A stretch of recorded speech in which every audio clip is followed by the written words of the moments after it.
Good afternoon, everybody. Welcome to what is effectively the third round of the Nürburgring Langstrecken Series, the Ravenel Nürburgring Langstrecken Series.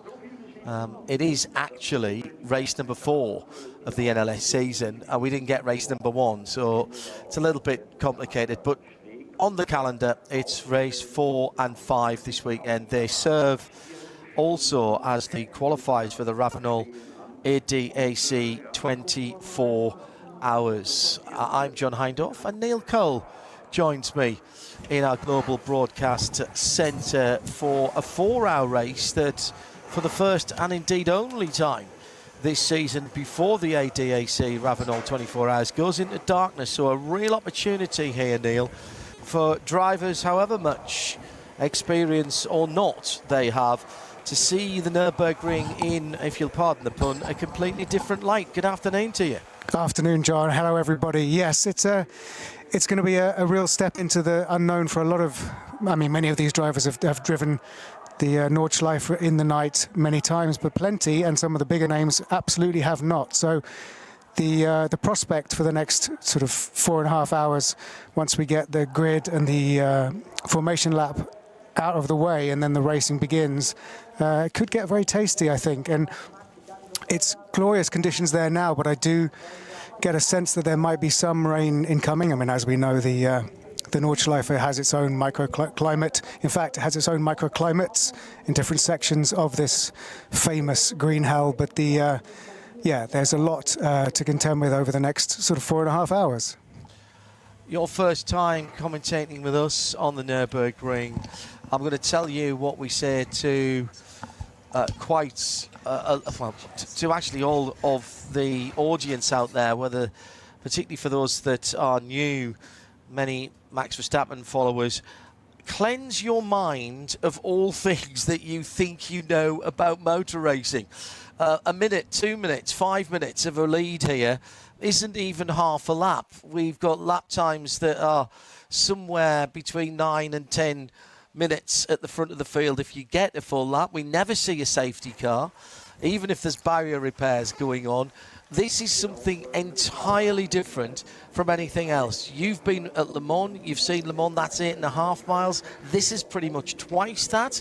It's nearly 3 times the amount of cars. There'll be fewer cars for the 24 hours this year. The start grids, which used to be 220 when I first started talking about this back in 2007 was the first time we came here with Aston Martin, actually, primarily so that their team at Le Mans could hear what was happening. Those were the days when Le Mans test and Le Mans didn't happen on consecutive weekends, and we had this crazy idea to broadcast at least some of the Nürburgring 24 hours back to the team that were at Le Mans for a quote-unquote free weekend. And it's carried on since then. 220 then, it went down to 170 for the longest time. They cut out some of the smaller engine cars. And most recently, it has been cut again to 150 cars. Not quite got that here, but we're pretty close to it. So cleanse your mind, Neil.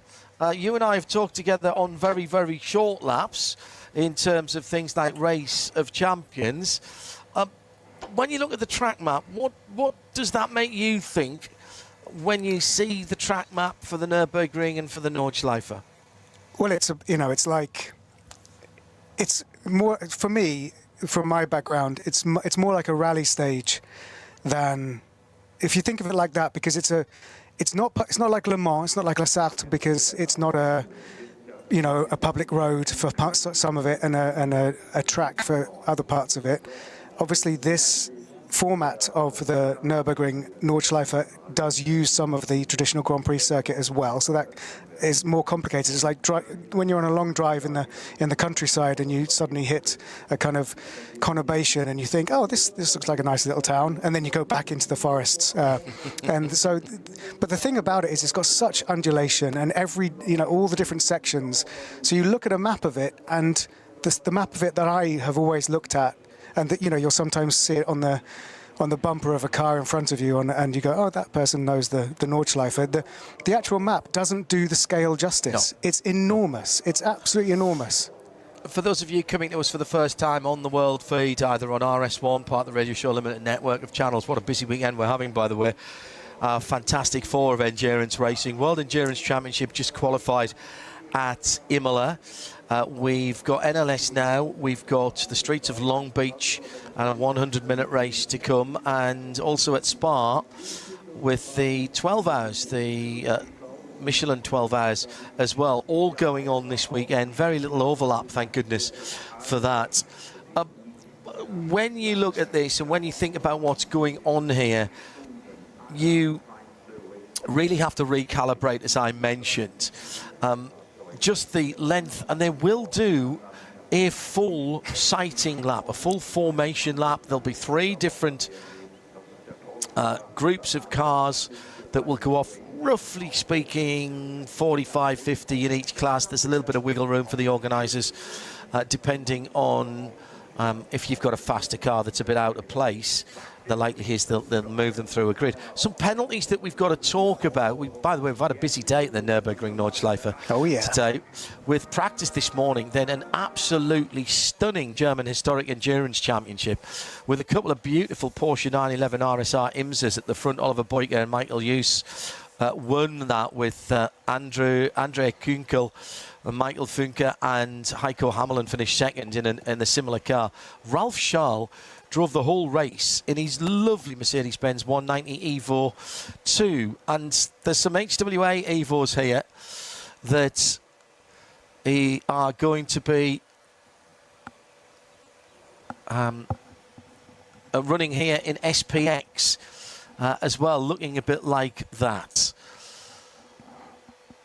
So we're waiting for the formalities. The grid is being cleared. There will be a national anthem. I'll tell you quickly about the grid penalties. The biggest one is for the 999 Porsche Cayman GT4 Club Sport, where their driver Kosharov drove far too fast under double yellow flags and again at a code 60. He has had his permit revoked and he's been disqualified from the weekend. He'll have to do his permit again, so the team has withdrawn from the weekend. The 155 BMW, Gresek and Runefaf, exceeding code 60. He got 2 DMSB penalty points and a 45-second stop-and-go penalty. And at the front of the field, the number 3, Max Verstappen, Lucas R. Mercedes, qualified in 6th. Max did, I think, some of the qualifying.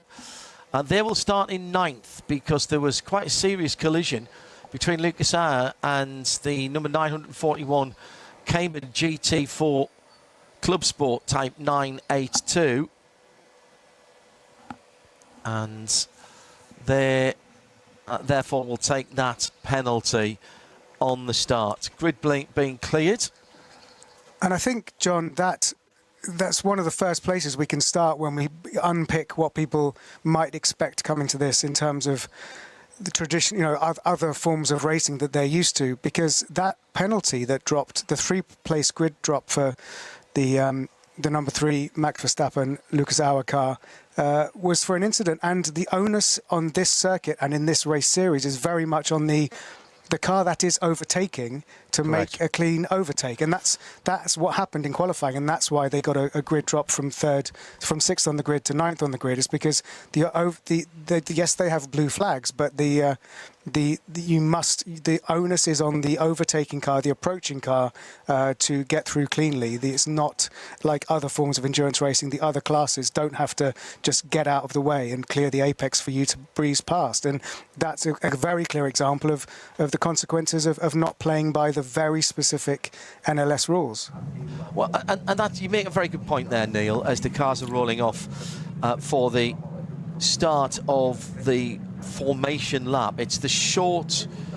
no, actually, now this is in direct contradiction to what Peter Kate and I were told last week. And Peter Kate's racing here this weekend. We'll keep you up to date with where he was. It's his 24 hours race at the Nürburgring this year. His book, Racing Hell, deals with some of his racing on this circuit and other things that he's done as well.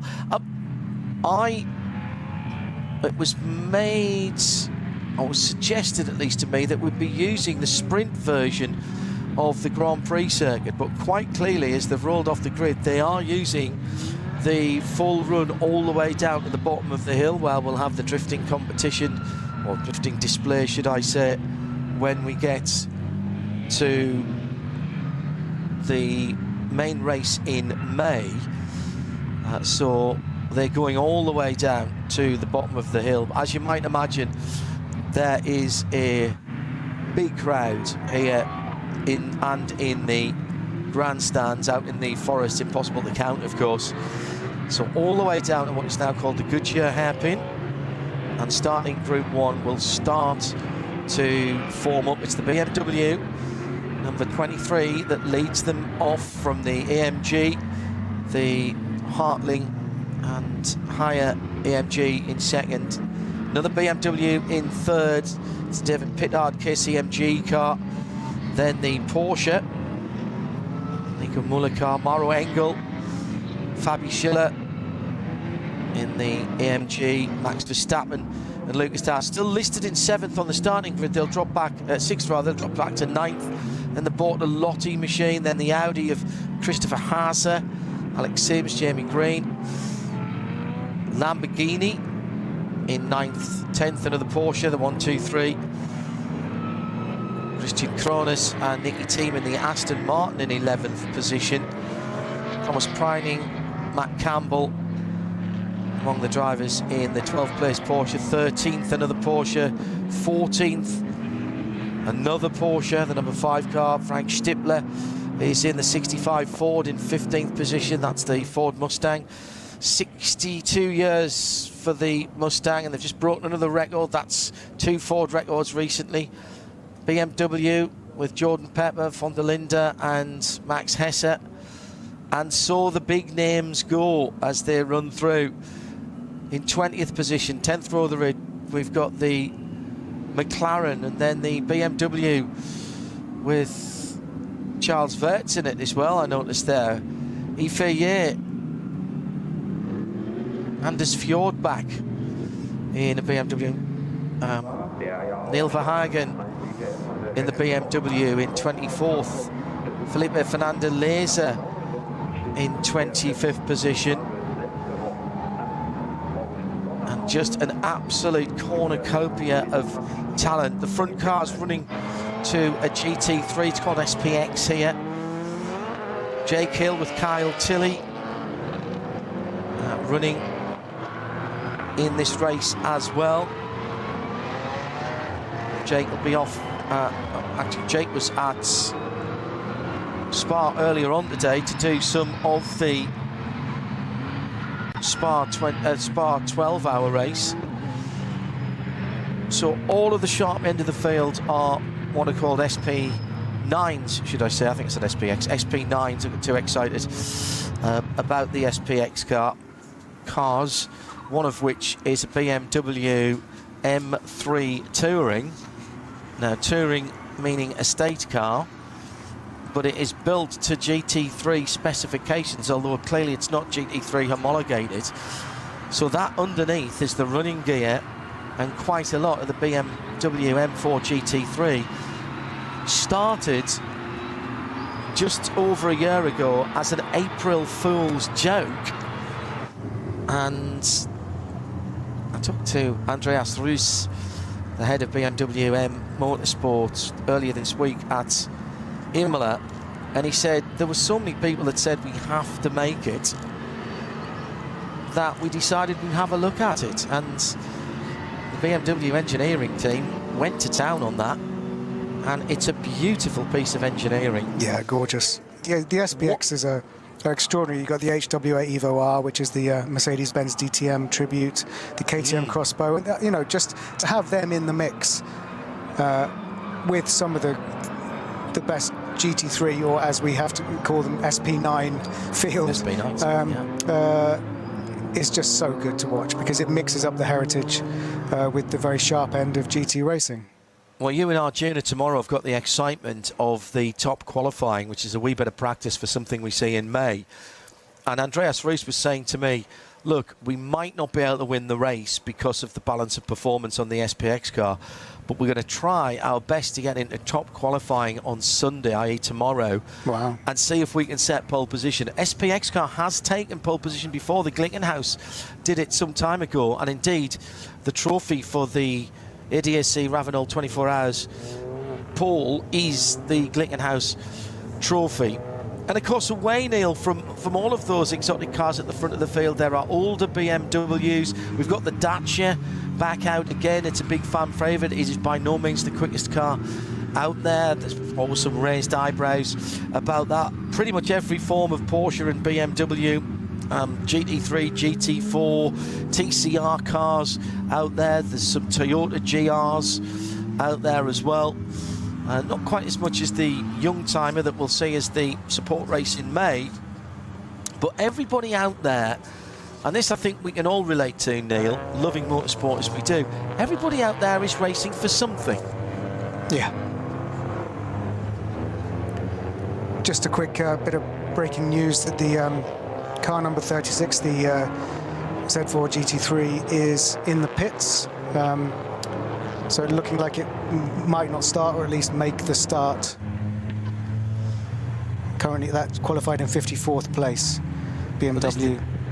This is the E89 Z4 all the way back to 2013. That's back out there. Ran in NLS3 last weekend to homologate some tyres. It didn't end well. They had a suspension breakage just going down to Sabine Schmidt's curve on the entrance to the Nürburgring Nordschleife, and I really hope that car gets out and does some laps. The third set of starters have gone. I just noticed that Lucas Auer is starting today in that number 3 Windward Red Bull Verstappen racing car. Max will start tomorrow is what we're hearing. Here are the starting drivers. In the number 23 BMW, it's David Hahn. Yanis Fitje is in the number 11. David Pittard on row 2, the KCMG. Dan Arrow, very fast young Dutchman, in the 48. Maro Engel starts the AMG number 80. Mirko Bortolotti starts his number 84 car. It has to be Christopher Haase in the Audi. Lucas Auer we've mentioned. The number 7 as well is in there. That is... just scan through the starting list that I have got. That is Paul starting that, isn't it? Oh no, that's interesting, because I don't have him on the list for that Toyota Racing United SP10. There's been a few changes, I think, since the provisional entry list went out. Like I saw on Timo Scheider's socials that he joined the field, and he is in the running in this race. So John, I think in terms of stints, if you've got Lucas Auer starting in the number 3 Mercedes, the Max Verstappen Windward car, now that's got to be because they want Max to do some driving into the dark, right? I mean, correct. And how does, so just, you know, I've been watching this, I've been following this, and I've been doing my research, but just for those people that are used to endurance racing where the pit stops happen in a certain way, the driver changes happen in a certain way, just refresh about fueling and driver changes, because it's not like any other racing series, this. Well, that's a very good point you make, Neil, and thank you for bringing that up. There's an awful lot of things that aren't standard about the Nürburgring. We've talked about some of them. One of them, and if you're watching because of Max Verstappen, when I said cleanse your mind of all things motor racing, that applies to the pits and the pit stops as well. This weekend, you might have up to 6 or 7 cars sharing a single pit box. And they won't necessarily be from the same team. That pit box has got one fuel pump sitting outside it. That fuel pump is exactly the same pistol grip delivery device as you'd get around your local supermarket or your service station on the motorway. So fueling is not the precision operation that it is, say, at Le Mans or somewhere like that. So to help even out the fact that those pumps, it would be impossible to make them all pump at the same rate. You have what's called a mandatory pit stop time, and that is determined by how many laps you are out on the circuit. The longer you stay out, the more amount of fuel you'll have to put in to refill the car, and therefore the longer your pit stop is. Now, you can use that strategically, and indeed last weekend in the 4-hour race, we had what was eventually the winning BMW, the Yokohama BMW, coming in early because their tyre pressures were all wrong. They'd set the tyre pressures wrong for the conditions. It got much warmer, much quicker than they expected. They came in after 6 laps and therefore took their mandatory pit stops. Everyone else came after 7, had a longer pit stop, and effectively, to use a term that our F1 refugees this weekend will understand, it was an undercut on a nearly 16-mile lap, but they were up to pace by the time they came round, and they held on to that lead through the rest of the pit stop cycle. It's about an hour's worth of fuel, give or take, depending on how many slow zone and code 60s we have. There will be no safety car. There will be no neutralisation of the field. We will control it with slow zones, double yellows and code 60s, which are absolutely policed to the nth degree with GPS tracking. And you heard me talking about that driver Koshehov in the Porsche Cayman earlier on, the 999 car. Well, he has had his permit revoked and he's been disqualified from the event. His 2 teammates won't continue, and that car is out for the weekend. There is no margin for error. That's why everyone, Max Verstappen included, and Max was quite happy to do this, had to do his permit, do the classroom, do the observed driving, and then complete a statutory amount of laps under racing conditions in a low-powered car to the satisfaction of the racing stewards and the race director. Everybody has to do that. There are no exceptions.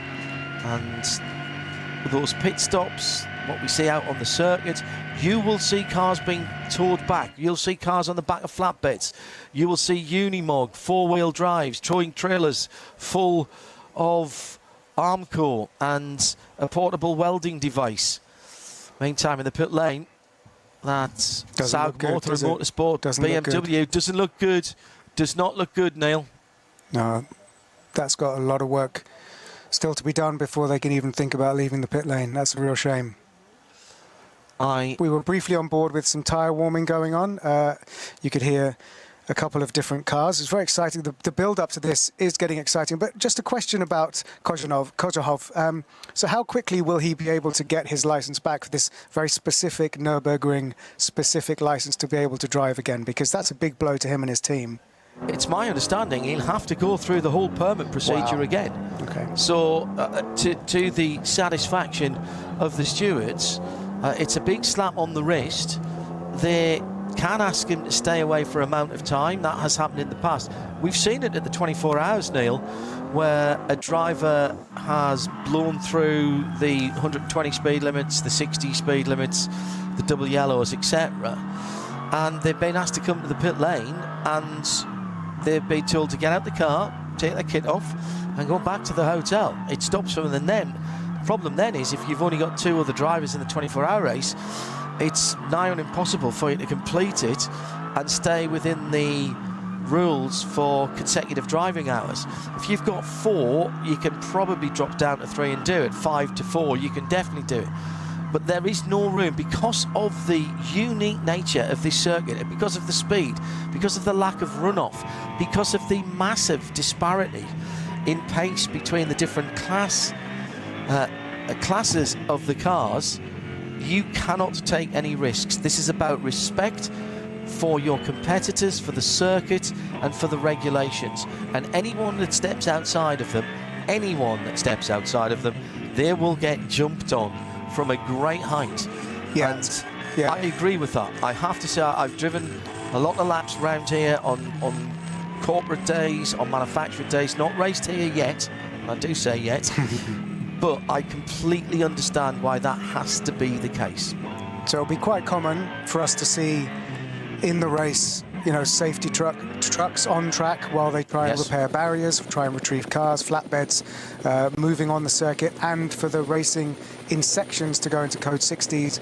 So you will not see it's very unlikely you'll see a full red flag. And there is no kind of safety car as such. Everyone knows the rules, and if you're watching the pictures, then you see that there's a random yellow flashing lights truck on the track. That's okay. The drivers all know that it's safe. Yes, and what you will see as well, you may see course vehicles out there sitting behind hampered cars. And again, they will bring them back like an escort vehicle in some respects, and that again is not something to get worried about, not something to get yourself irate about.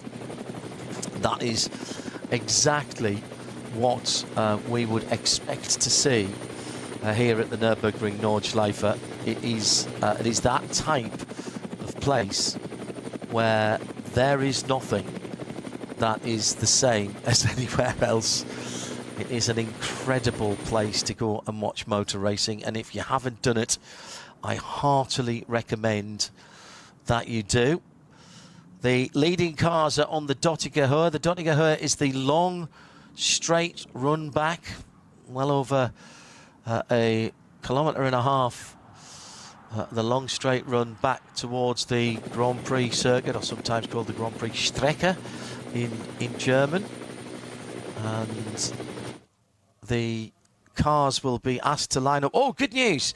The Z3 E89, if you are a BMW enthusiast, is out on the apron.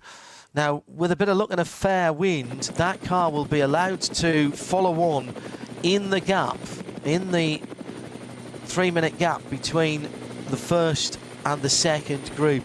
The timing here as well is something a little bit different, and that's something else to get used to as well, Neil, because although there are gaps between the groups when we start for safety reasons, the timing system is clever enough to get rid of those gaps once we get into the race. So if you start in the third group, you are not 6 minutes behind the guy at the front before you even get going. It's very cleverly done. Very clever. Yeah, I don't. Can you imagine trying to do that without computers? No. Aggregate racing is something I used to hate having to commentate on, because you had to do the arithmetic in your head. Well, the safety car is coming up towards Antonius Bucher, which is the tiny little left-hand kink. You barely look through to turn the wheel there. You just look through the corner and then you head up to the fearsome Tiergarten. So many places on this track that are scary. I mentioned Ford having broken 2 records. The Ford Mark IV with a 6 minutes 15, fastest ever American manufactured car round. Fred Vervisch did that a couple of weeks ago. I had him on Midweek Motorsport, and he said there's more to come from that car. And then the GTD car went out and did a 6 minutes 40. Now, bear in mind, the outright lap record on the Nordschleife alone still stands to Stefan Beloff in a Porsche Le Mans car of its time, and that was 6 minutes 11. Incredible to think that those cars were running around there back in the day. Just a quick update on that number 36 car that we saw on the apron of the pit lane. It's being allowed to do a short lap of the Grand Prix track as a kind of shakedown to make sure it's able to join the race. Yes, you are allowed to do that as you come out the pits. If you have a problem, you can cut back straight into the pits. Obviously, that lap then doesn't count. Nürburgring, NLS. It is the 4th round of the year. It's the first of 2 4-hour races for the EDAC Ravenel 24-hour qualifiers. The start line has been moved further down since most of you have been watching. It's much closer to the first corner. The lights are red, they go to green, and it's the BMW and the AMG that get underway straight away. Very clean break, 1, 2, 3 across the track. A little bit further back now into the braking area, but they're not going hard right here. It's still right, but then straight into the left-handed Haug Hook on the BMW, on the Mercedes-Benz arena. there are some trucks, etc., in the part of the circuit that we normally use. So this is the full Grand Prix loop that we use in the Nürburgring Nordschleife. So the lap times can't be compared with the previous NLS races. So they will be a tad longer than what we saw and what Max was doing earlier on. Pretty clean break at the front of the field. And the starting drivers beginning to settle in. David Hahn from pole position, Janis Fitge and David Pittard in the number 47 EMG with Dan Arrow right in behind them. They were the top four as they go down the hill quite steeply here through the left and right-hander. Then they're climbing back up the other side. After that hairpin through the quick Schumacher S's, and then they'll plunge back down on the Grand Prix circuit. Still good opportunity to get heat in whichever tyre manufacturer's tyres you are using. Saw a little bit of a touch on the gravel, and this is pretty much, this part of the Great Grand Prix circuit is pretty much the only time that you're ever going to be able to do that, because the rest of the circuit, the track is lined with Armco and walls and grass. So, you know, if you need to be pushed slightly wide, this is where it needs to happen. Looked like Lucas Auer was having a little bit of a battle with number 911 Grello, as it's called, the Porsche. That's Thomas Preining, the quick Austrian Porsche driver who's in there. The BMW Touring going through right in the middle of that GT pack, the SPX car, then the Kasia yellow and white, what looks like an old 1990s Mercedes. Well, the centre part kind of is, the rest of it is bespoke. There's a twin-turbo V6 they're claiming somewhere around about 520 horsepower, they being HWA. Two cars here last weekend. They're saying there might be three in the race in the month of May for the 24-hour race. There's a almost black car, sort of a Sonax throwback colour, and that's very noticeable and recognisable Kasia coloured car. The second group comes through. A lot of Porsche Cup cars at the front of this. These would normally be doing duty in Porsche Carrera Cups around the world. This is the current version, although there's a brand new version in some already. The 992.1s are here. The 992.2s doing battle in IMSA, in Carrera Cup Asia, in Deutschland, and of course in the Carrera Cup this year. Look a little bit different to these cars at the front. These are extremely quick motor racing cars. Don't have as much aero as the SP9 cars, so actually in a straight line might even be a little bit quicker as they break away. You tend to let them slow or sort themselves out a little bit. I'm keeping an eye on what's going on out in the Nordschleife, the Gamota Racing, with David Hahn behind the wheel, and the Schnitzelarm Racing Mercedes was still first and second at the first split. Dan Arrow had moved up, as had Mirko Bortolotti. David Pittard down to fifth, Lucas Stoltz in sixth, Chris Haase in seventh for Scherer Sport PHX. Conrad Motorsports Lamborghini, the seventh place car. Then Nicky Thiem in the number 9 Aston Martin. The Trinity Solutions in the top 10 made up by the Winward Racing Mercedes of Lucas Auer. That's the number 3 car. Ahead, as I thought he was, of Manthey's Thomas Preining in that green and yellow. The Germans decided to call it Grello, as it is neither green nor yellow, as it were. So those were your top 10. That second group getting underway. The third group going through now in a moment or two's time. As they came to the line, it was the Adrenaline Motorsport team with Renazzo and Plusline AG, Porsche, BMW, Porsche, BSL and Black Falcon, Huffer Racing, Toyota Racing United with one of GT4 Evo 2 cars in there as well, the number 90 car. You'll see that when it comes round. Pretty decent start from everybody. Yeah, it's been clean so far. And it's funny because you look at the timing screen and you're sort of looking at the purple sections going, no, forget that.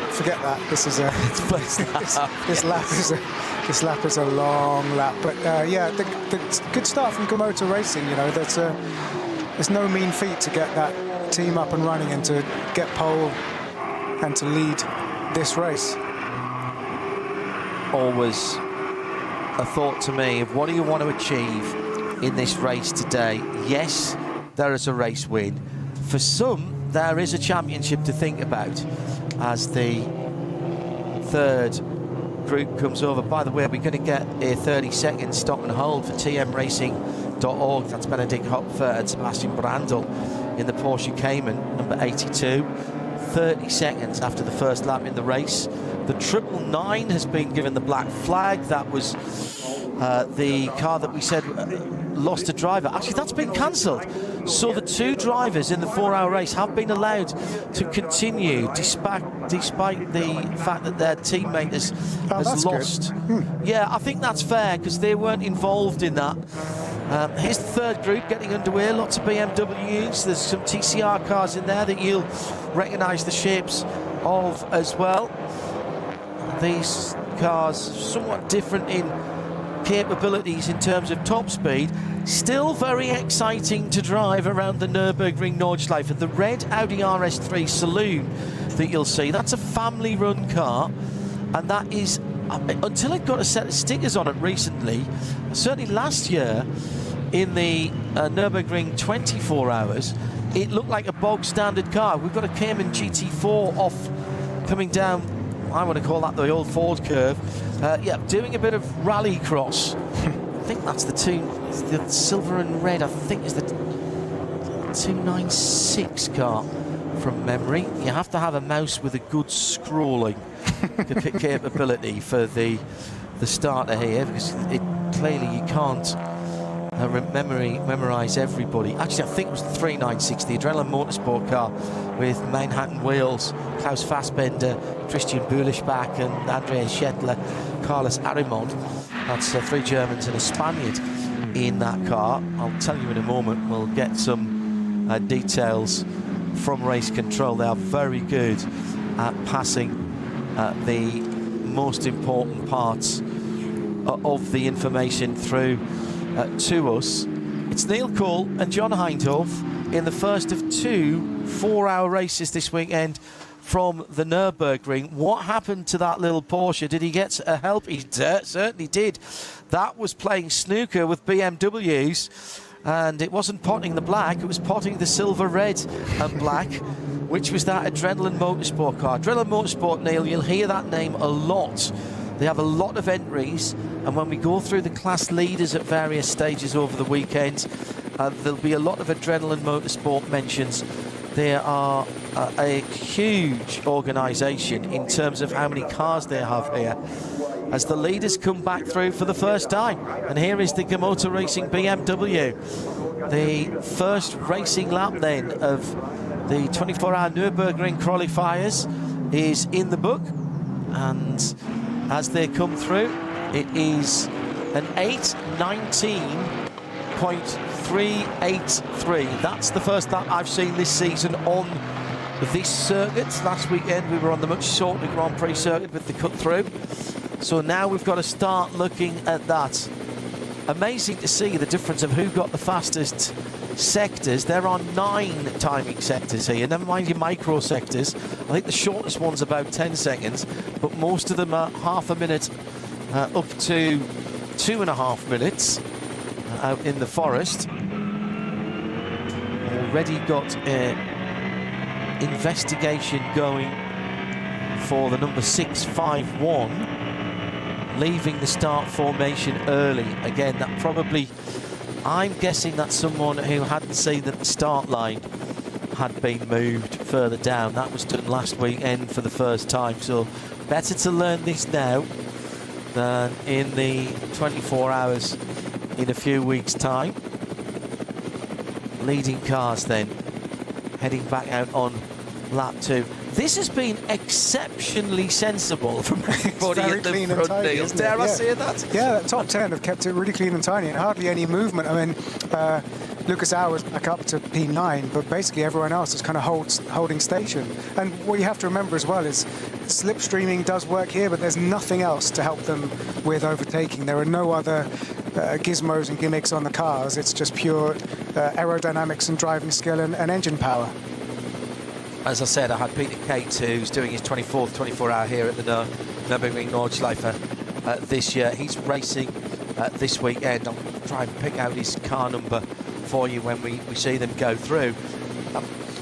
There was an interesting comment about some of the experienced drivers that they said that they felt Max Verstappen may have found a little hack, if you will, to be able to get a bit of extra speed when following someone. So Peter went back and watched the whole of NNS2, and particularly all the onboards when Verstappen was at the wheel, and he said, I think what he's done is he's been able to work out where the soft spot in the disturbed air behind the car in front is, and he's using that to be able to follow a little closer through the twisty bits without routing the front tyres. And by the way, we have tyre wars here. This is not a single tyre manufacturer event, far from it. By the time we get to the Nürburgring Nordschleife, we'll be well into double figures for different tyre manufacturers.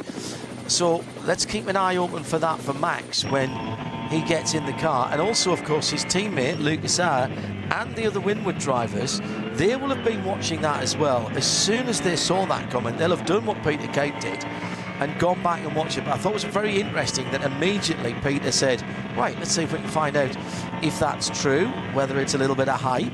And he said he felt it was true. Wow. And that there was just a little bit of an advantage to be held at the right distance to find that soft spot, as I say. That was how he described it, in the disturbed air. Down to Kesselchen now, one of my favourite parts of the circuit, the right-handed downhill hairpin, short shift, particularly in these highly powerful cars. And then right, and right again as you plunge downhill.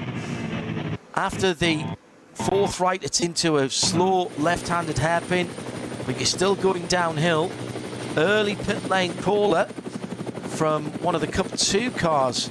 I think that looks like one of the... Oh no, that was, I think it was the Reiter Engineering. That was the SP7, Thomas Hürtel car. Yeah, car number 91. Yeah. Oh, that's Doesn't a shame look good for them. That's a good team there. Sorry, Lucas Hürtel, sorry, and Stefan Hürtel and Maximilian Johannes, all German drivers in that GT3 Cup 991. That's why it's in the SP7 category. That's too early for that car to be in the pit lane. Good little battle pack out on the Nordschleife at the moment. The BMW trying to go round the outside of the Porsche and has somehow pulled it off as they climb the hill. That is impressive indeed. I do wonder if that Porsche might have a problem, because it was going a little bit slower. It got past once and then it's got past again. So it didn't seem to be at full power through that section, and it's dropping back a little bit. If you've got any power issues at that point of the track, going up the hill from Bergwerk up towards through the mid curve, and now they're up at the bottom. Oh, and someone pulling off right at the bottom of the test hill as they climb towards the Caracciola carousel. Remember, this place built in 1927 to take, or started in 1927 to take racing off the Eiffel roads, the old Eiffel Rennen. It was getting a bit hairy, screaming past people's doors at 120 plus miles an hour. And also at the same time, the local government thought, oh, we might be able to attract a bit of industry here. It'll be good for the construction. We'll get some work out of that. And part of it there, the Starstrecker, was to build that very steep test hill in the old days. If you go back, it's fascinating to go back into the 20s and 30s and see how road tests were conducted, and being able to climb a hill without the engine stalling was something that was highly prized. An engine that was torquey and that had the ability to be driven without shifting through the gears. Gearboxes weren't as they were now, and certainly you didn't have semi-automatics. You actually had pre-selectors, which was sort of the precursor to that. So that's how this place came into being. It's used extensively by major manufacturers. You'd never get it built now, Neil. No. It just couldn't happen. Not allowed. No, absolutely not. I'm just, my spies are telling me that the number 69 McLaren has had a right rear tyre failure. That's the Ben Dur McLaren. So presumably that's having to make its either crawl its way back to get a fresh set of boots on.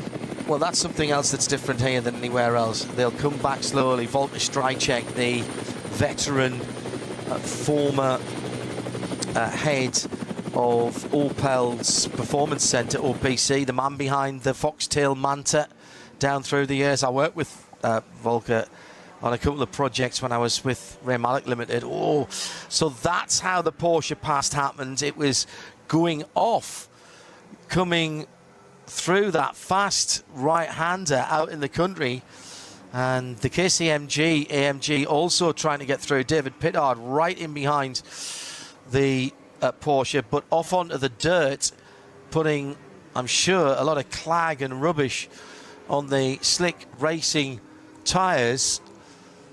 So that is how it all happened. That's Dan Arrow in the Lush Motorsport number 48 car that was going backwards a wee bit there.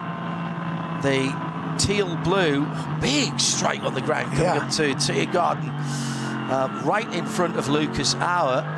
That would be Maro Engel in the sister car, the Winwood Racing car. The teal blue, almost Miami blue, Leighton House blue Lamborghini is the Conrad Racing car, just going across the line now and heading down towards the first corner again. This is the track that they will be using at the 24 hours, taking this shortcut.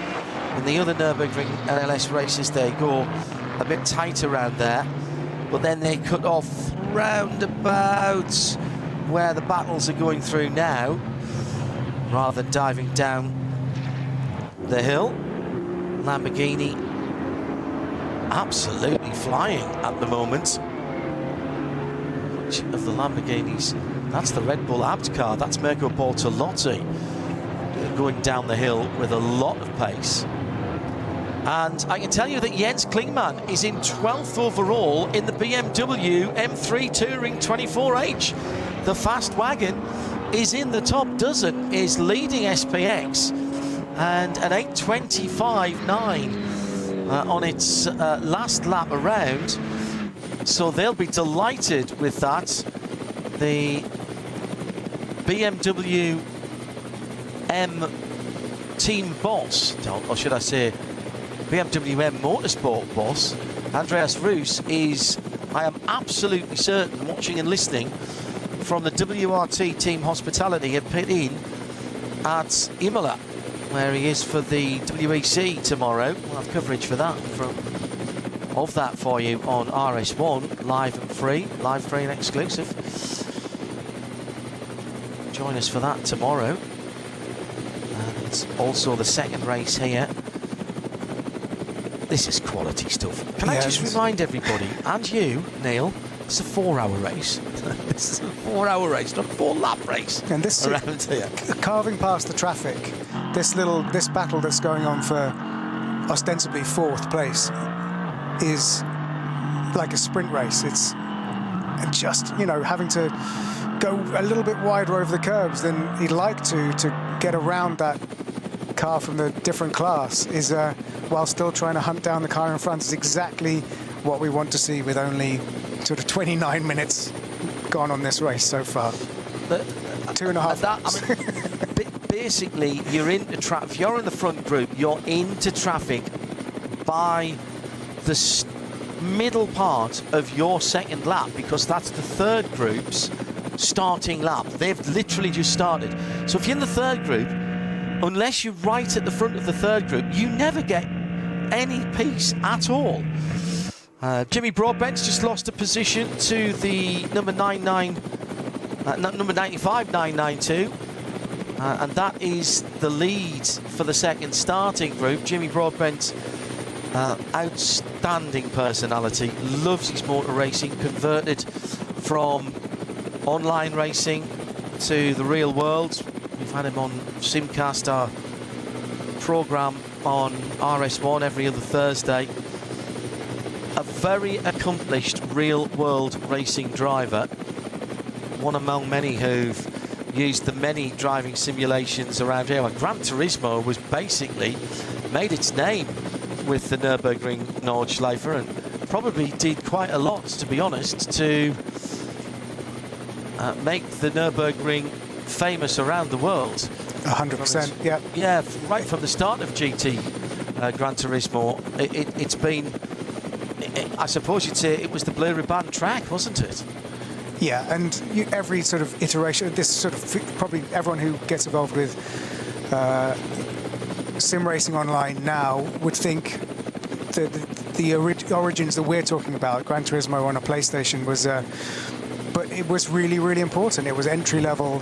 It was the first game where you could race the Nürburgring Nordschleife. I remember being at Le Mans and having what went before esports, linked up simulators where people were racing each other around Le Mans to have a chance to race against Sebastian Loeb. And it was, you know, those are the origins. They used to map the tracks long before the types of simulators that Max Verstappen and Jimmy Broadbent have spent many thousands of hours perfecting their laps on.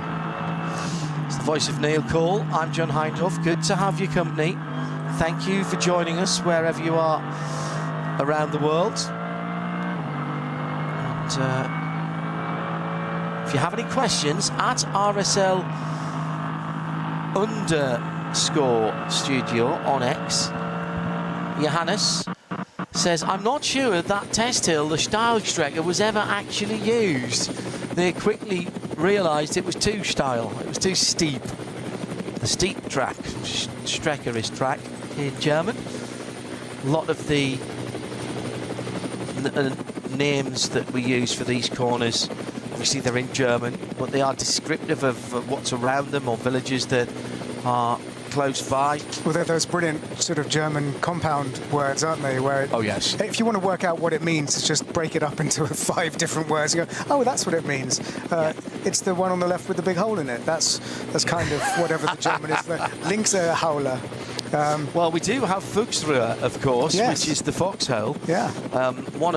I think, one of the most stunning parts, and really takes your breath away, even in a fast road car through there. You really can't afford to unsettle the car. They've resurfaced that part quite recently, and now it means that you're taking an awful lot of speed up to the top, and then it isn't resurfaced and there's a change of surface and you've got to go down the gearbox. Absolutely outstanding piece of circuit. You pick up speed so quickly. The BMW Touring at the moment in, what did I put it in? I think I put it in 10th position, did I not? 12th position, sorry. Well, it seems to have dropped away just a little bit. There's been something going on there, because all of a sudden Jens Klingmann is down to 22nd. So maybe that was just a timing glitch. Who's he got in front of him? He should have a Ferrari 296. Yes, that is the Ferrari, the Condor Ferrari, the blue Ferrari, right in front of him. And in front of that, is that the Black Falcon Porsche? Yes, it is. So that was where it is. Problem for the BMW, the 3M car. This is that E39 that we were talking about. We were hoping that it would get out and do some laps, but once again, that looks like it's sitting down on the right-hand side. That was where they had the suspension problems last week, Neil, and that's not good news for them. No, and that's the second time it's stopped, actually. It did stop before and got going again. So that looks like it's possibly terminal for the number 36 car. A real shame. Will, again, those of you who watch Le Mans, put Le Mans out of your mind, because if you get outside assistance, even if you get towed back to the pit lane, that does not, I repeat, does not put you out the race. The name of the game here is get the car back somehow and get the team working on it. And this is something you'll see in the 24 hours of the Nürburgring as well. It is absolutely crucial to get the car back in the race. Back to the pits. Peter Kate telling us last weekend that in all the cars that he drives, he puts a little map in, not because he doesn't know where he is on the circuits. He's brilliant, actually. He can pretty much do it with his, no, in fact, he can do it with his eyes closed and just talk you around the lap. But he has a map where all of the access points are, where he can get off the track, but more importantly, where a crew member can get to him and help the car being repaired, or indeed get the car towed and back to the pit lane. And I've just thought to myself, yeah, you see, that's thinking out of the box. Brilliant stuff. And it is now red flags. I have never seen this before. That is a red flag. I have never. Very unusual. I have never seen this except for weather. Well, it's not Race snowing control. anywhere on the circuit. Snow, ice or fog is the only thing I've seen stop a race here at the Nürburgring Nordschleife. Help me out, Johannes Guaglita. Zach Anderson asks me a question. The timing is showing code 60 and slow zones. The slow zones just double yellows. Code 60 and code 120s. But what you'll get is a single yellow, a double yellow, a code 120 and a code 60. It's never just straight into a code 60, Zach. And that allows the drivers to slow down. Hello to Mickey Hetherington. I haven't seen the footy results today. I'll try and catch up on that, so don't tell me. Try and see match of the day maybe tonight in one of the gaps in my work. Now, this would normally mean come back to the pit lane and sit in the outside lane, effectively in Parc Fermé. Let me give you the rundown. Motor Racing from Red Bull Team Abt Lamborghini, from Schnitzelarm Racing. Schnitzelarm, by the way, is a restaurant that serves nothing but schnitzel all day, all week, various different schnitzels. Yes, please. So BMW, Lamborghini, Mercedes, 23, 84 and 11. Then another Mercedes, that's the blue and white KCMG number 47 with David Pittard behind the wheel. Scherer Sports Audi's next up with Chris Haase behind the wheel. Then it's the Lush Motorsport Dan Arrow driven. Yes, it is the Porsche of the dark red and sort of gold colours. Conrad Motorsport Lamborghini is next, the 7 in 7th. Then the two Winward Racing cars, Engel ahead of Auer, that's 80 ahead of 3. And the top 10 made up by Thomas Preining. Now, this is going to be a bit difficult because some of the cars have already come into the pits behind the leading 17 cars. Max Hesse was the first car to go, the last car rather, to go across the line before the red flag came out. Frederick Vervisch in the HRT Ford Racing number 67 saw it in time to come into the pit lane. I cannot believe this is for that BMW at the first corner. I just wonder if we have got an issue. That BMW number 36 was parked at the entrance of the Mercedes Arena. I don't think that would bring out a red. I wonder if we've got something more fundamental with timing or race control or communication out on the Nürburgring Nordschleife. That leading group of 17 cars will take the shortcut back in to the pit lane. Hello to Jesse Young, who's listening. So this red flag, Go ahead, Neil. Sorry. That's good. Sorry, this red flag sort of robbed us of what was developing into a lovely battle between Lucas Auer and Engel. The two Mercedes AMGs were battling, and it was looking very much like an overtake was only a few corners away. So exactly. Hopefully that fight will resume when this red flag is cleared. The clock will continue to run, by the way. So, again, anybody who's looking to get laps for their permit for the Nürburgring Nordschleife, this is not good news. Oh dear, somebody's just gone through the start line there as well. That was the KKM Racing Audi in SP9. The number 27 car, I think, went through. Yes, it was. And that car may well get a penalty there. I say that, I might be wrong. Maybe it wasn't that car. And they're actually drawing up onto the aprons of their garages as well, rather than sitting in in a formation for a restart. This doesn't look like we're going to go ahead again anytime soon, which is a concern. Putting the cars up onto the trolleys isn't unusual because there's not enough pit lane space to have everybody pointing straight down the pit lane, so they'll put them in at a 45-degree angle. We're not hearing anything at the moment from race control about what this red flag is about. Ambulance sighted on the Nordschleife entry. Okay, let's wait to find out from that. David Edwards Racing says when we come to the 24-hour, there'll be other SP9 cars. When will those cars qualify? Qualifying weekend is a bit of a misnomer. I was going to ask you this, John, because even I don't really understand. Well, it's fine because there's a very complicated system of who gets into the shootout, who's already qualified for that, who will qualify for that, how many places there are up for grabs for the variety of shootouts that we've got. We've actually extended the shootout into three parts this year. Effectively, the NLS is a season-long series, of which, bizarrely, the ADAC Ravenel 24 Hours is not a part. But the early races do form a part of getting an entry to the 24 Hours.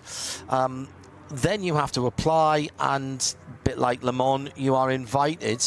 If you haven't already done enough in the NLS, you are invited to come and take part in the race, which is why we'll see a lot more SP9 cars, particularly from the factory teams, through in May. So although this is called a qualifying race, or two qualifying races, really what it is giving people the opportunity to qualify for their permits and also to qualify for the pole shootout part directly, and any positions that are left we then work out on Thursday in a more traditional looking and sounding qualifying, and we'll be at the track for that as well, of course, bringing that to you. As I fear, I think this is something a little more different, a little more sinister than just that BMW. Take the opportunity to do a little more of the naming. We thank you, Johannes. Sorry, right turn lover, for this. Hocheichen, the high oaks. Well, there were a lot of big oak trees there. They had to be cut down for the track to build. Klostertal, that's German for monastery valley. There was once a monastery in that valley. Flugplatz, just at the end of the Hatzenbach. Not because the cars get airborne there. That's a common misconception.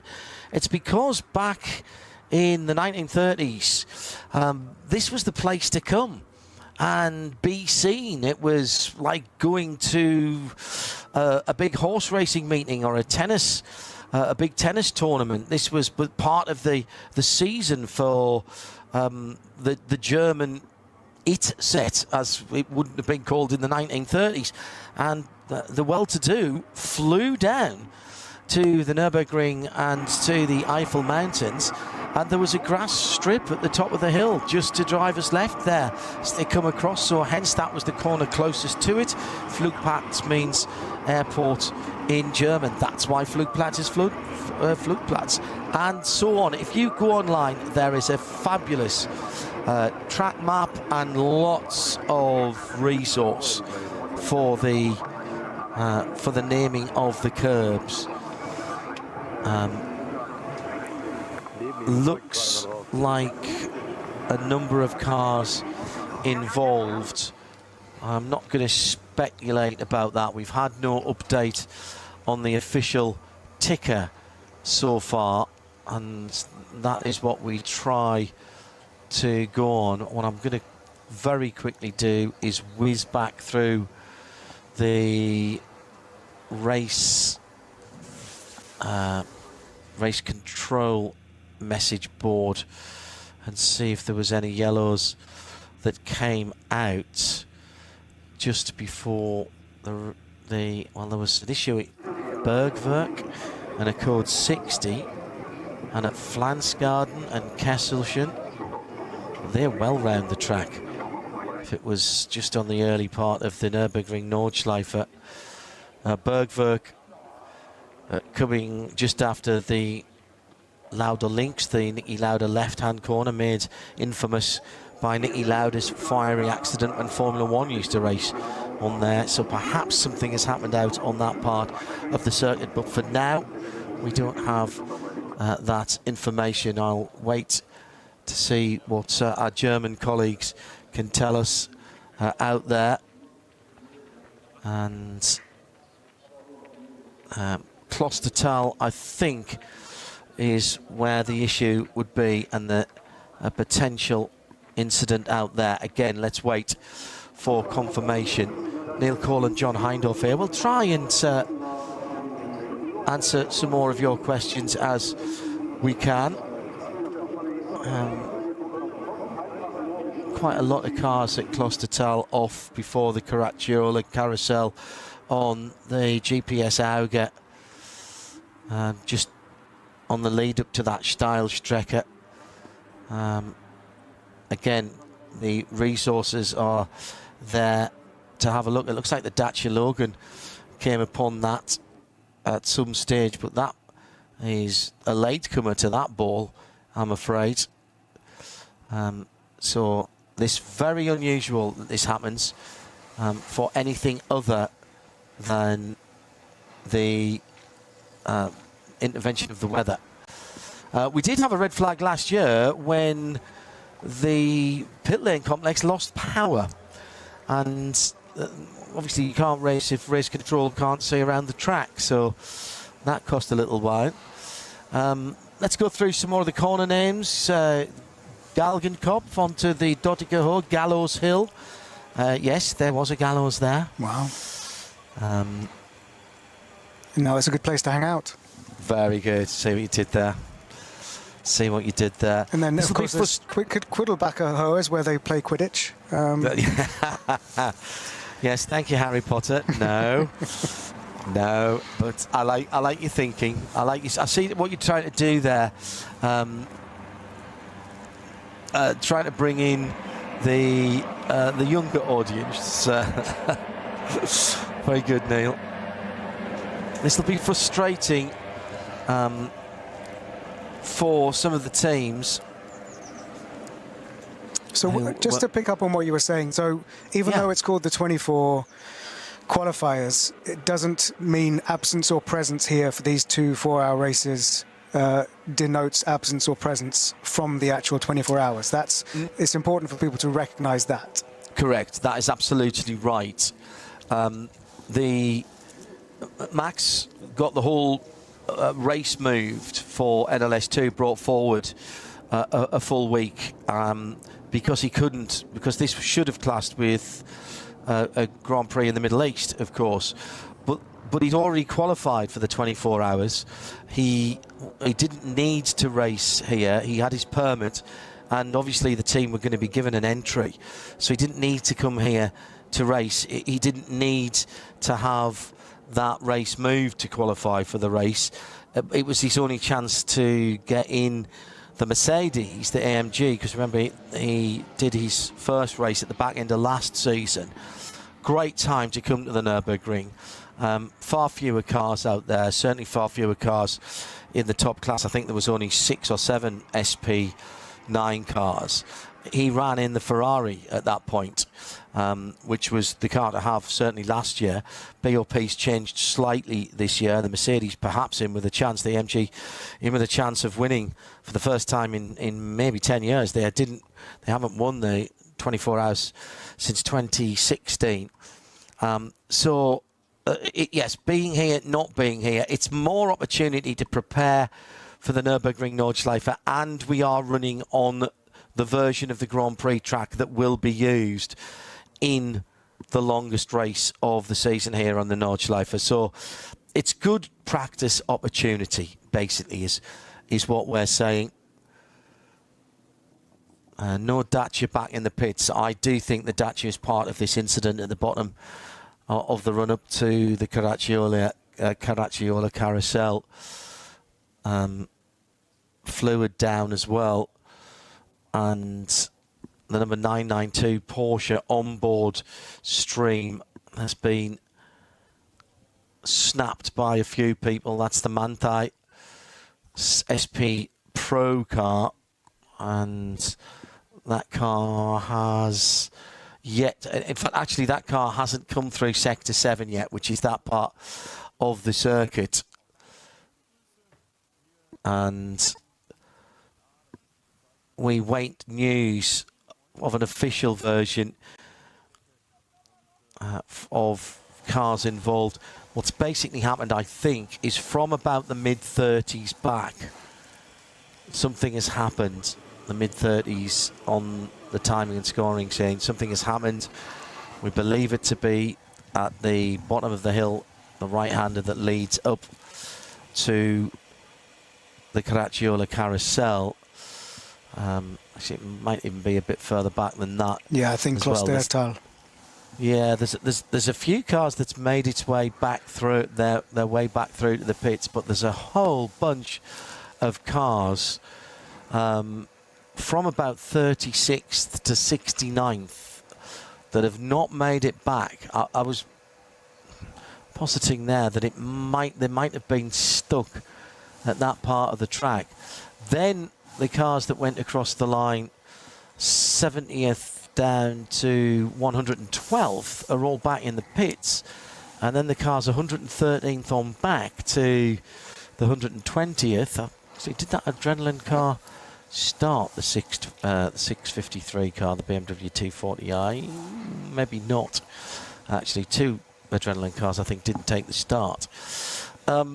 They've made it. They haven't made it back. So we've got a very odd-looking timing screen at the moment, and a dearth of information. There's a very bright orange car out there that I can see on the onboard pictures, which I think is one of the Audis, if memory serves.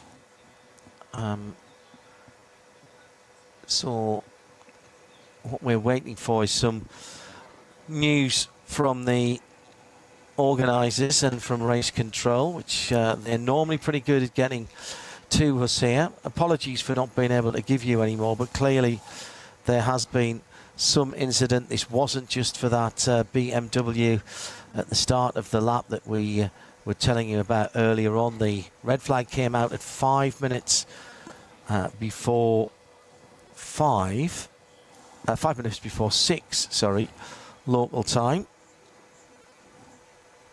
And that's about all we can tell you. So clearly there's some kind of... We've now had officially from race control, the race has been stopped by race control, an accident involving several vehicles. So that is now the official line from the Nürburgring race control. And obviously there's a lot of cars that have formed a sort of temporary parc fermé car park behind that if it's blocking the road. Correct. Yeah, I think you're exactly right there, Neil. Very unusual scenes. Yeah, I've been coming and commentating on this since 2007, and this is the first time I have ever seen a race being stopped for anything other than bad weather.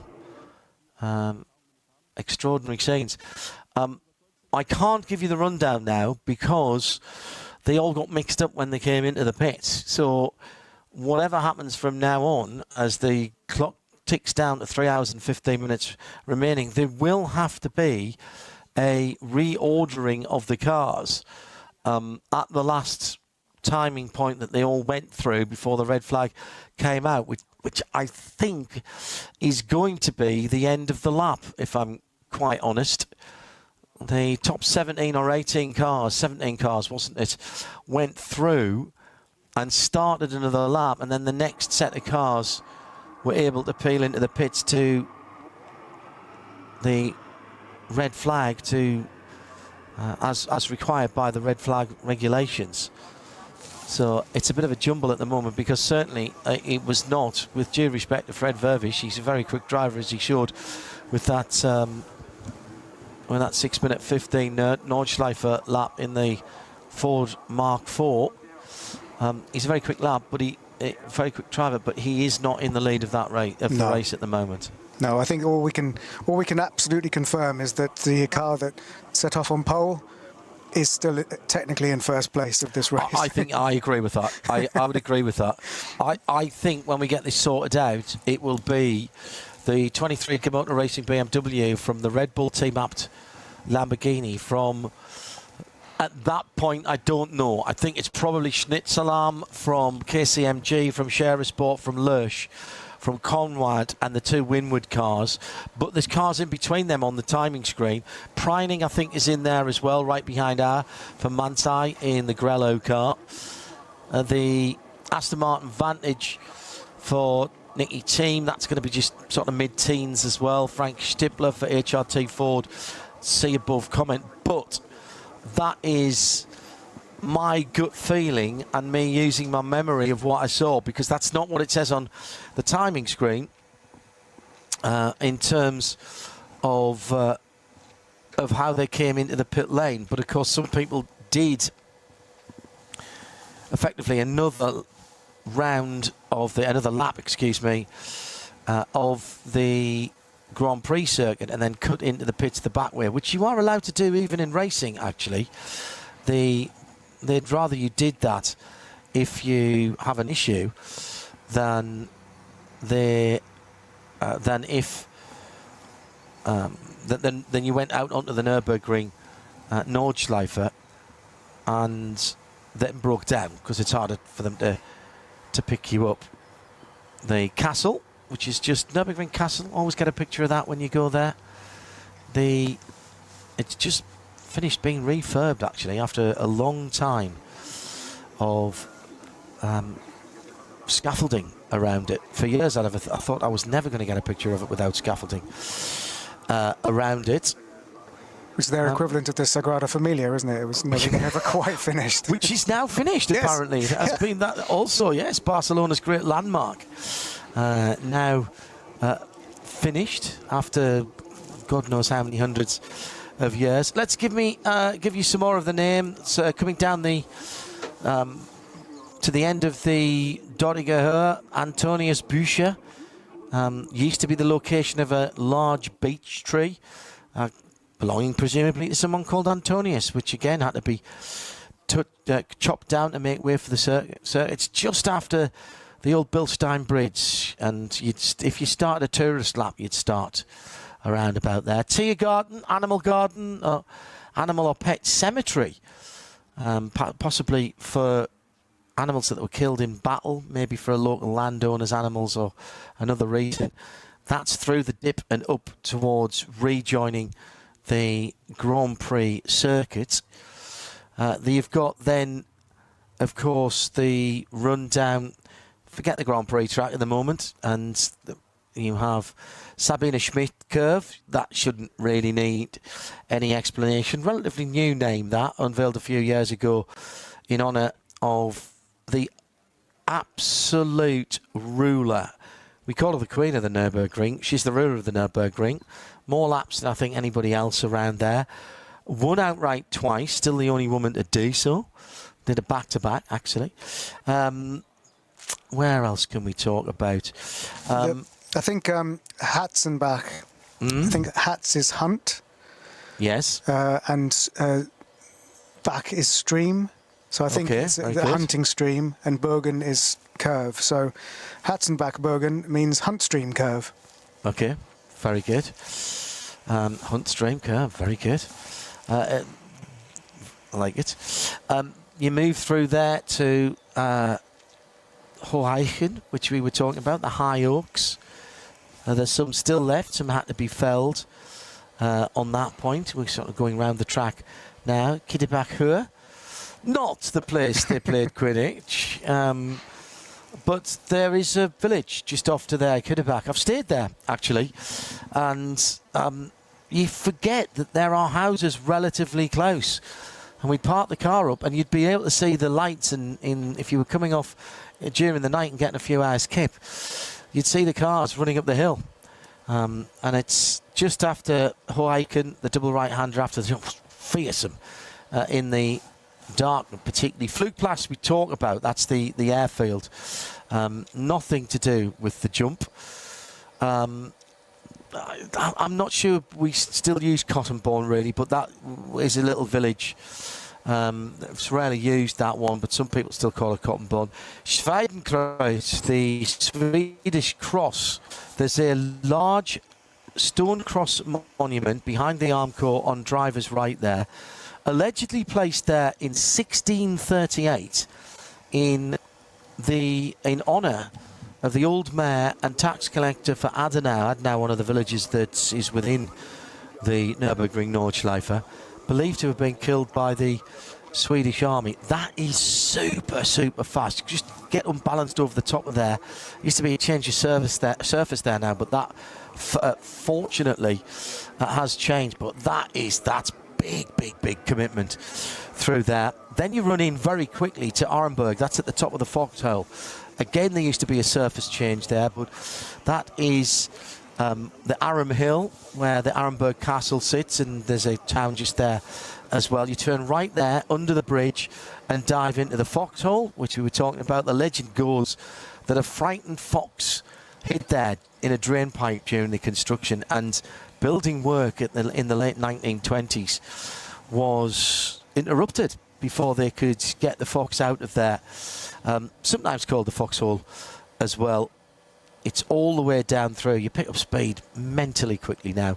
Adenau Forest is quite simply Adenau Forest. That again is quick here. The Koenigsegg crashed there, of course, trying to set a last lap record. And it's a pretty slow corner now, actually. Metzgerfeld, 1 and 2. A feld is a field, so that's Metzgersfeld. Probably the name of a previous landowner. Down to Callanhard, I mentioned that the other day. This one's a bit harder, really. Hart could be a hill. It was pretty barren and lacked any vegetation. Cold Heart, Cold Hill, Callan Hill, Cold Hill, maybe. As you drop down through that. Then you get down to the Spiegel curve. That is because you would often clip your mirrors down there, but that doesn't get used that much very often now. You hear people talking about miss-hit mitts. That is the next 3 corners, 3 right-handers on the way down to the big hairpin. You have to miss the first apex, hit the second one, and miss the third. Fairly self. But when I've talked to Peter Kate about that, that's exactly what he says. Versiphen is the slow hairpin, and that is the Defence Valley. Really slow hairpin. After it's the right-hander that leads in, which is actually quite committed and fast, and then you're immediately on the brake.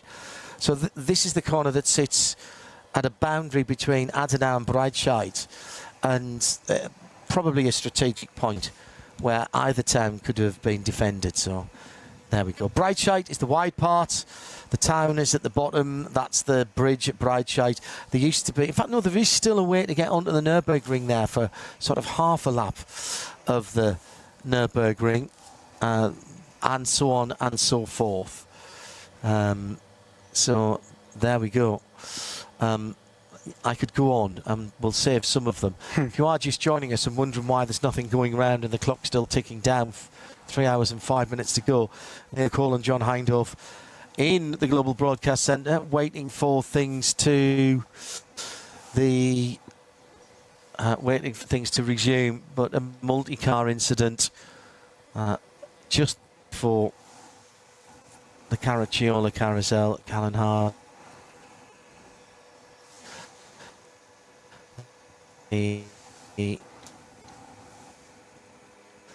I cannot recall the last NLS race was red flag, not in the NLS era Very unfortunate. Let's just hope that no one's injured. That's the main thing, isn't it? Yeah, it's tricky because we don't want to speculate. No, indeed so. I know that there's an awful lot of people who are tuning in for the first time. And you want to see racing, you want to see Max get in that number 3 car. But quite obviously safety and the well-being of the drivers is absolutely paramount at the moment. Hello to Chris Suku. He says, thanks for translating the German names. It paints a picture as I drive around in GT7 or some other simulator. Can you break it out into a podcast, please? Do you know what? That's not a bad idea. Well up we for might that. do that. Yeah, we might do a lap round the Nürburgring Nordschleife with the explanations of the names. Probably take longer than it would to actually drive it, to be honest, Neil. It's a podcast series, 1 corner per episode.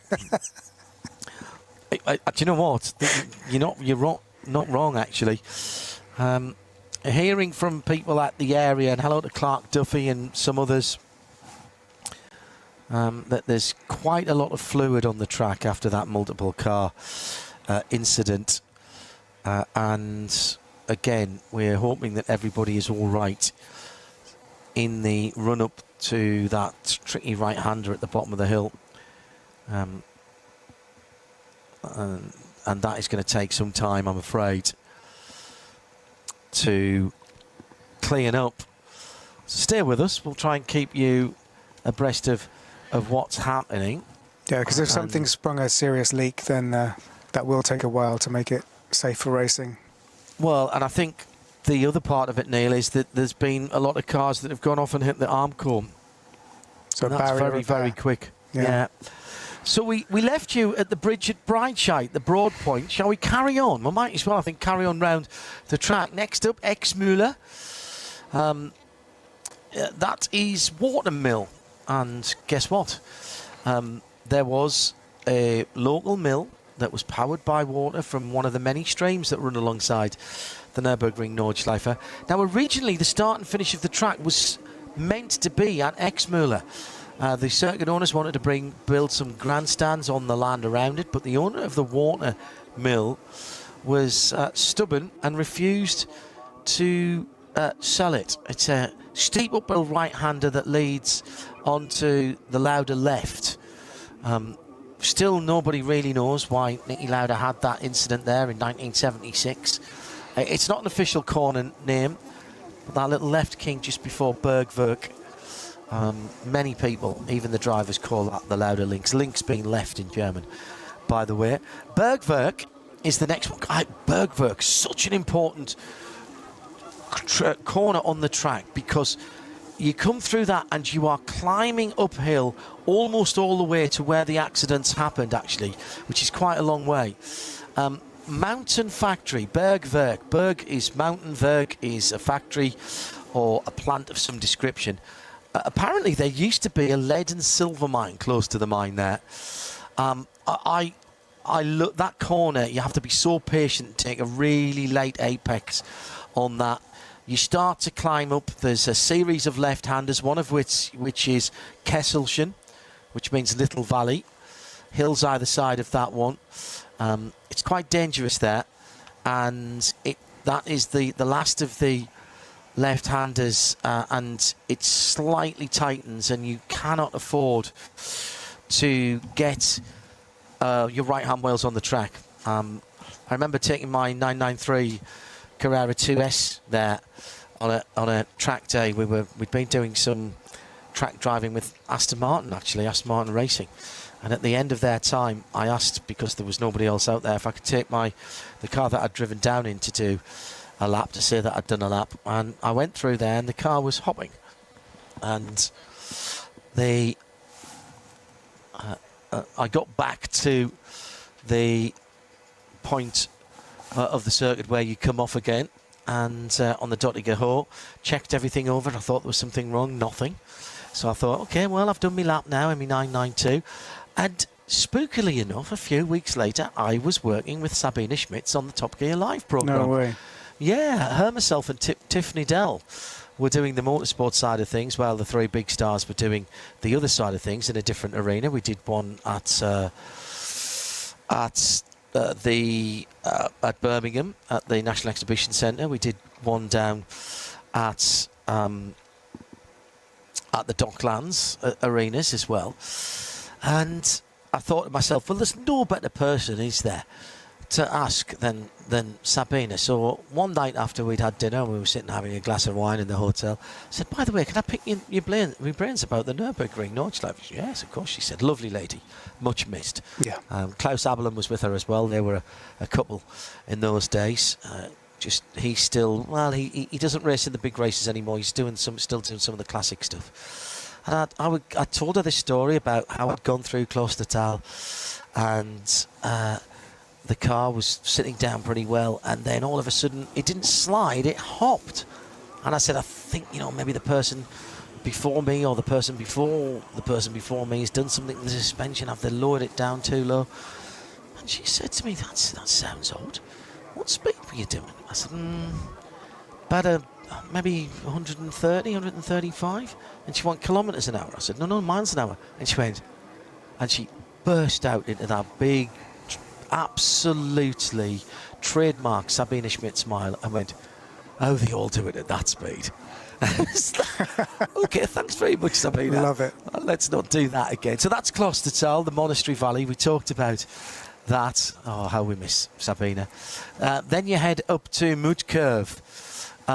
It's called Mootkurve is courage. Moot is courage. And if you ever get to drive it, even in a road car, but certainly at any kind of speed, it's almost flat out, this left-hander. Maybe flat out in some front-wheel drive cars, some of the lower-powered cars, but you're doing it as quick as you can. You cannot hit the curb there on the left-hand side because the curb is quite high. I remember Ivan Muller having an almighty crash there in a World Touring Car race, which I think was held over 3 laps before we had the ADAC 24 hours a few years ago.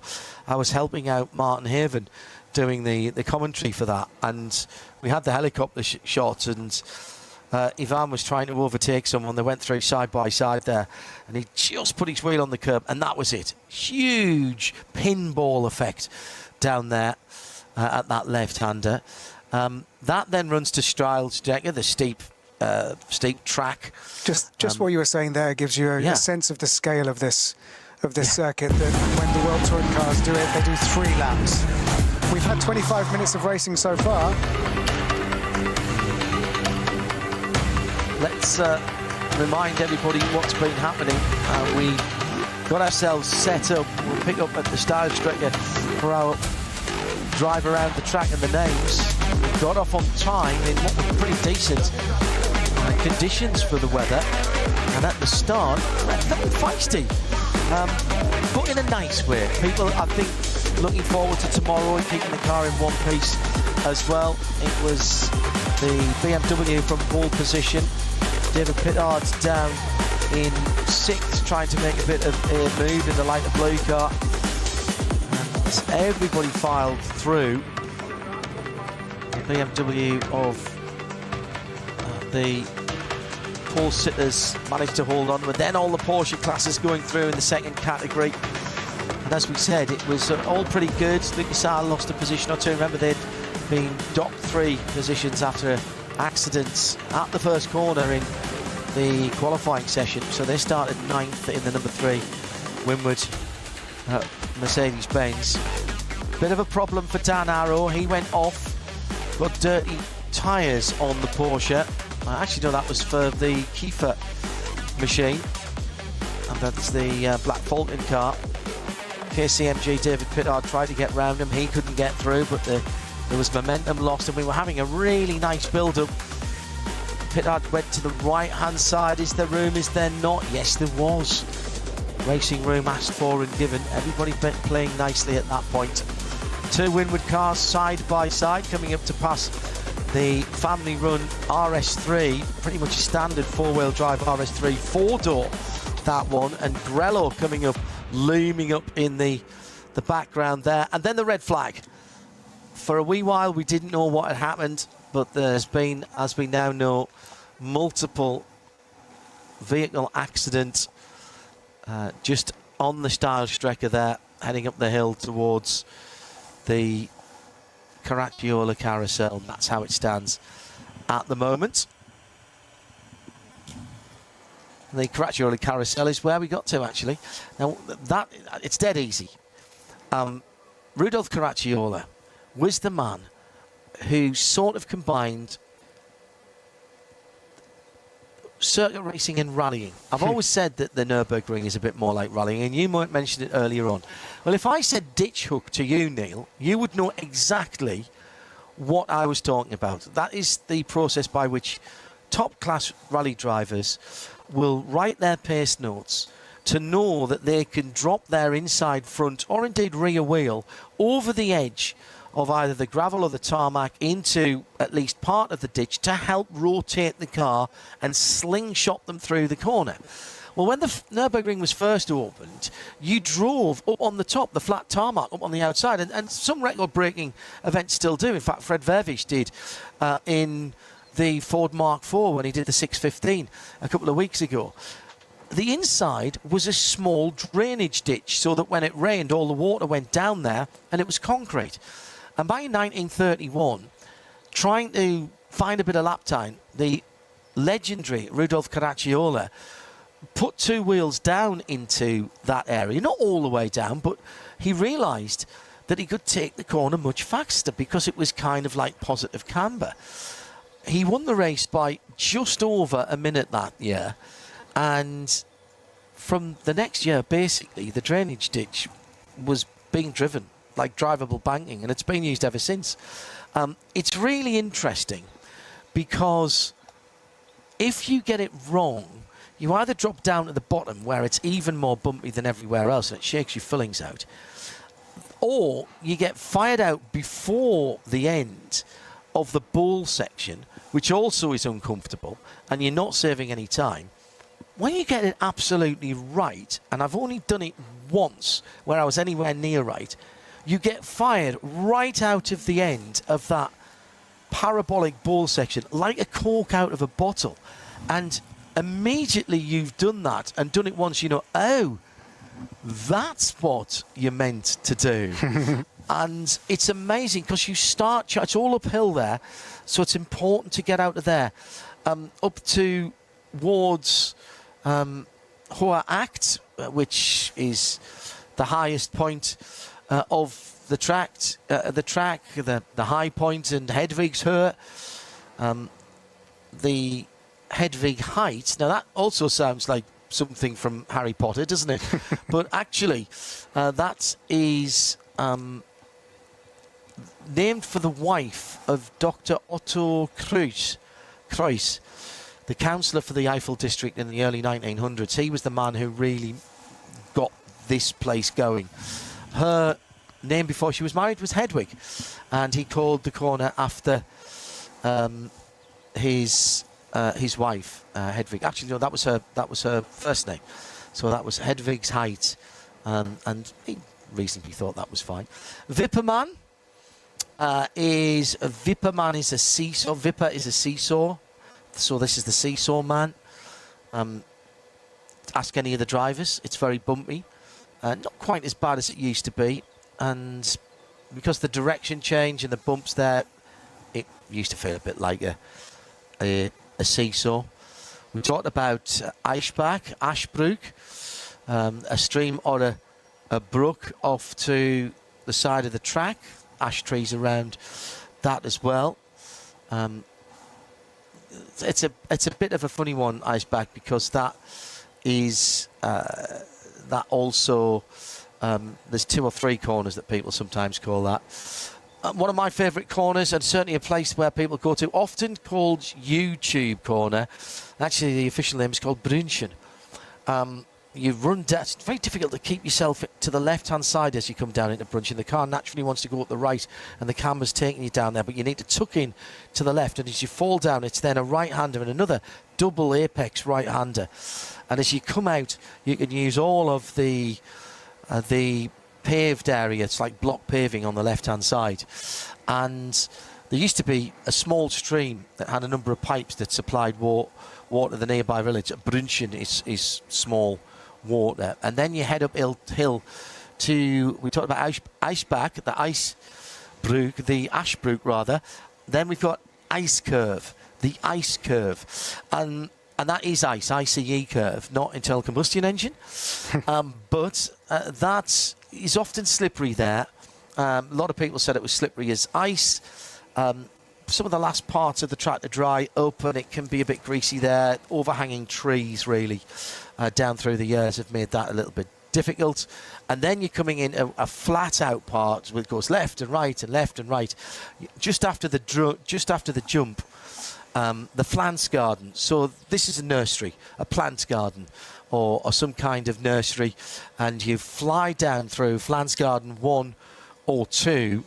Again, there are areas of that where you can use some of the top of the curbs and some of the block paving, but you have to know which bits, because you can easily unsettle the car. The road is highly cambered in the middle there as well. And one of the keys to a fast lap out on the Nürburgring Nordschleife is to set the car up a little less stiff than you would normally do if you were just running on what would be a normal race circuit, even the normal racetrack here. And you have to do that because the car has to be compliant as you go backwards and forwards across the middle of the road, across the crown of the road. Stefan Beloff, the Beloff S's, legendary driver, that sadly lost his life at Spa, but not before he set the qualifying lap record in 1976 of 6:11.13 in his Porsche 956. Talked about this earlier.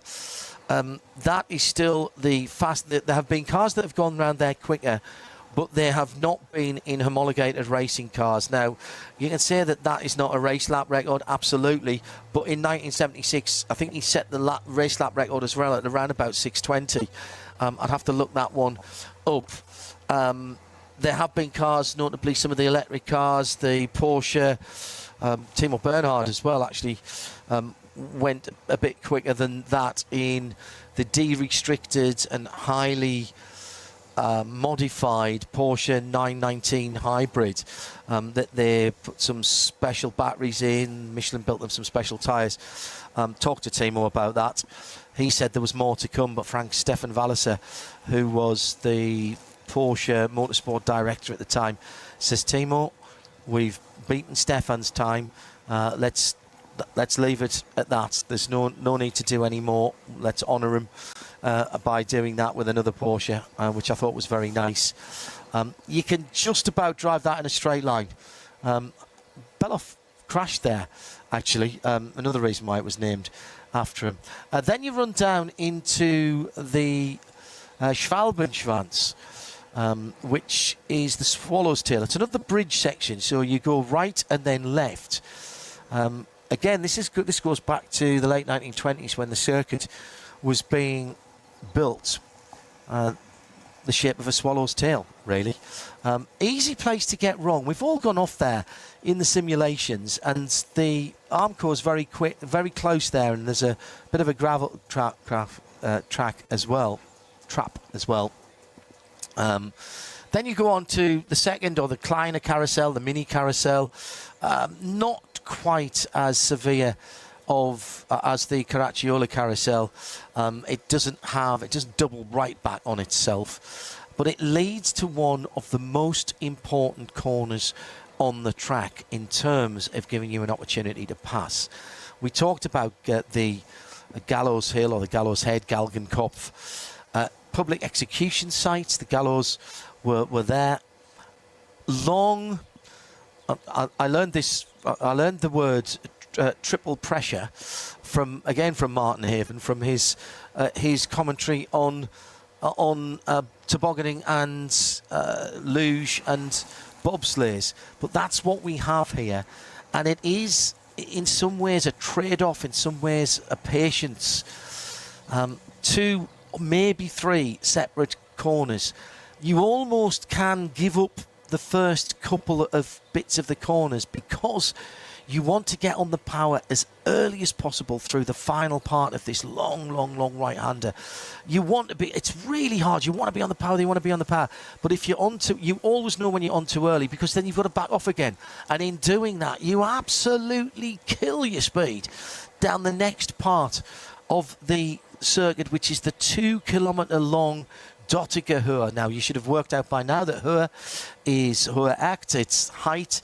Well, Dottiger was a little village nearby, so it was the highest part of the village of Dottiger, and that leads you back down to where Antonius Bucher and Tiergarten and back round, and there you go again. I told you it would actually take us longer than to drive around there, and the joy of it, Neil, is that you can do it in your own car.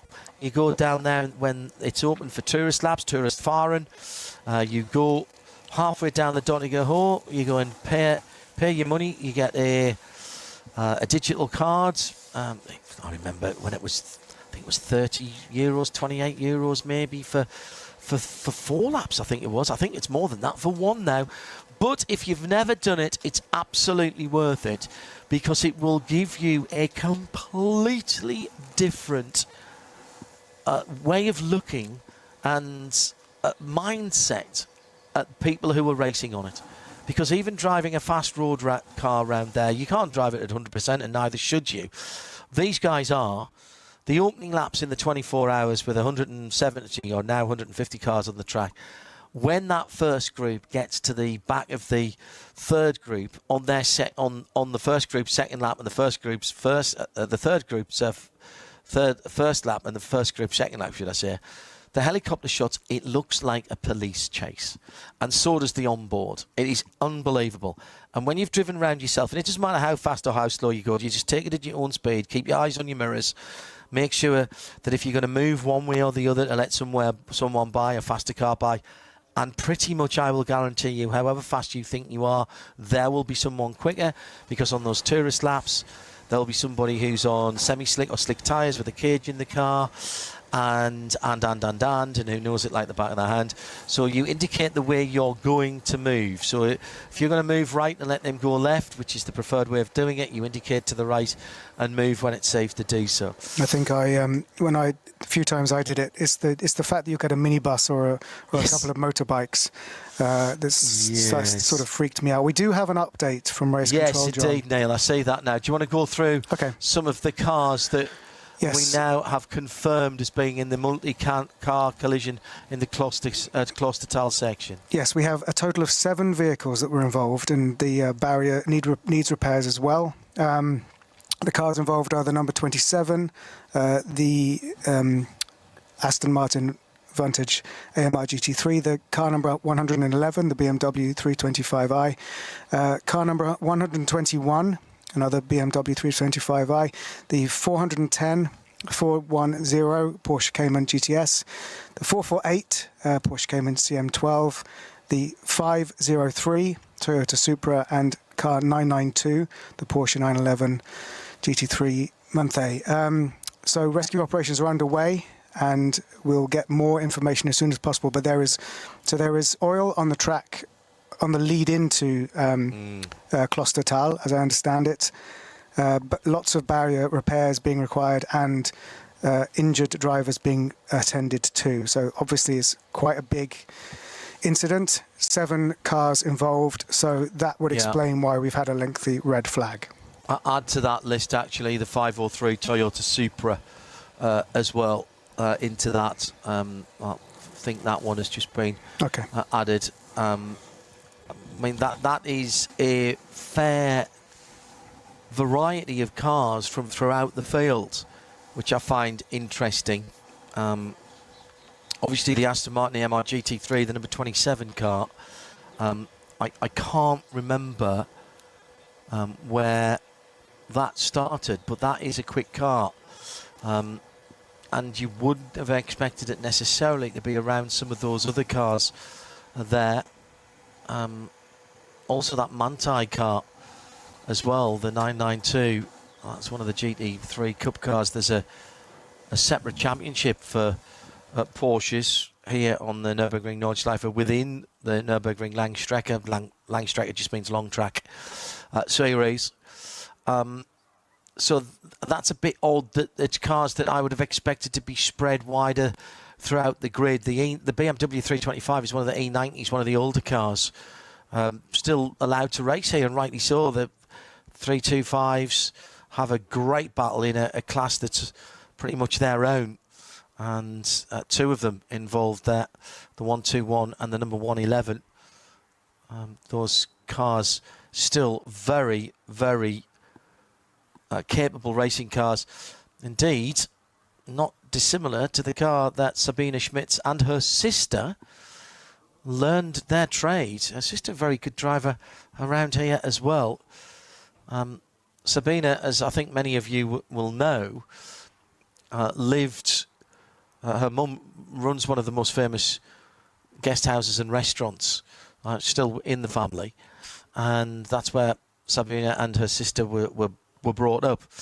They had a BMW that the sisters decided was a good idea to start turning into what you might call a ring car.